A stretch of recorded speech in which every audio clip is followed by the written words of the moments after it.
I've been asked to talk about my suicidal experience, and you guys heard me talk about my panic attack experience, and that was a different occasion. That one was scary as hell, because there was more compulsions and more bodily sensations linked to the panic attack that night I had. The suicidal thoughts was more of a drag. It was more of an ongoing phenomenon. It was all psychological. And the scary part about it is, we'll backtrack it. When I first got it, just growing up as a normal kid, just went to a suburban school and had your normal upbringing. Thought it was a good idea to go travel and work in a different country, and just normal things, right? And never having any kind of even glimpses of suicide. Only really knowing about suicide from TV, or just having a story in the background about it. So to have thoughts of suicide creep in initially, that first time I had it, it was a very big punch in the face. It was because it's not depression. Depression you can kind of put up with. It's like, okay, well, I'm depressed here. What can I do? Whatever. But when you got suicide, it kind of really hits you to the core, because you start to freak out straight away. There's no alarm bells. It's like, okay, boom, let's end it. And yeah, I mean, from that moment, you start looking for ways to overcome it, okay? And at the time, with my limited knowledge, I went about my life and went to the gym and did all the things that made me happy up until that point. And then it just gets gradually scarier by the moment, because you're already scared because you've already got it. And you kind of shelter up, and you try not to associate with anyone because you don't want anyone to know. And then the problem is, you start trying things that have worked for you in the past to make you better, to make you happy, and to give you some hope of being happy again. You start doing these things that have worked in the past, but they don't work.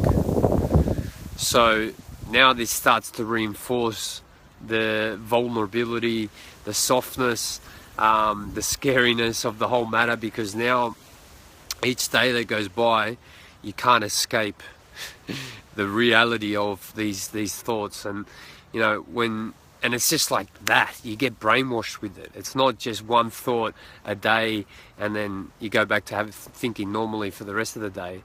It's literally a constant brainwashing. It's like it's a virus that takes over your psychology, and it goes on and goes on. And then each day it gets ingrained. You really feel like, things are really going to cave in. But this is the thing, and I talk about it always, is that our bodies, our minds, they're not out there to kill us, right? They're not out there to make us live a torturous life.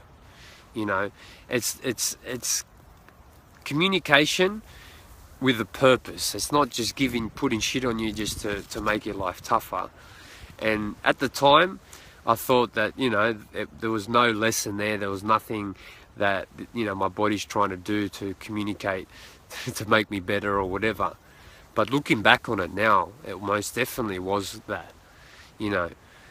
I wasn't paying attention to what I should be focusing on in life.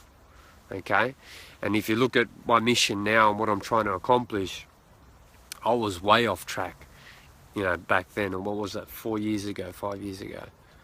So it makes sense. If my soul knew that my purpose was to be doing what I'm doing now, of course it's going to give my ego some attention to be like, hey, you're way off track here, thinking that fitness and the gym is all there is to becoming the best version of yourself. You're way off track. And if you're not going to listen to me with all the red flags I've given you of depression and panic attacks and whatever, I'm going to have to step it up and show you what the darkness is really about. And that's what I feel like my soul did to me. It really gave me the darkness in full effect, just gave me a black tea, as black as you can get it, made me drink it forcefully, and I experienced the blackness. But it was drinking that black tea that really got me to be like, oh, okay, I'm way off track here, right? I'm way off track, and I need to figure out which is my track, and I need to figure it out fast. And that's what I did. I booked a trip back home. When I got home, didn't work for 2 years. I lived with my parents and spent a lot of time out here, and just didn't train. I just everything that I thought was healthy and that I've been brought up to believe through my education in health and fitness, I just stopped doing it. I literally lived the Buddha life. I didn't train. I just meditated all day. Went vegan. That's when I went vegan. Just did everything completely opposite to what I had been doing that time. And I would never have gone vegan, because when I say I was a meat eater, I was a meat eater, right? Because you got to get your protein, right? That's what I was brought up to believe, to get muscles and, you know, all that rubbish. So I went from one extreme to the other. And from that one extreme to the other, you see the person in front of you today in this camera talking to you, right? So that was a major transition. That was a major comparison. The person back then, before the suicidal thoughts, was shy, timid, selfish, just didn't want to, get too uncomfortable with being in front of a camera and sharing a message. Whereas today, I'm completely opposite. You know, it's literally black and white what happened in the last 4 years. So my point being that, yes, okay, suicidal thoughts are horrible and a terrible thing to experience, but they are also the last wake-up call for you missing the other depression and anxiety wake-up calls that your soul tries to give you also. I really love Carl Jung saying that, the soul feelings are the language of the soul.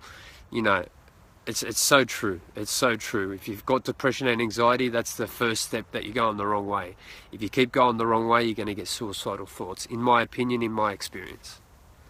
So if you've got suicidal thoughts, it just means you need to make a major transition, and you just got to do it.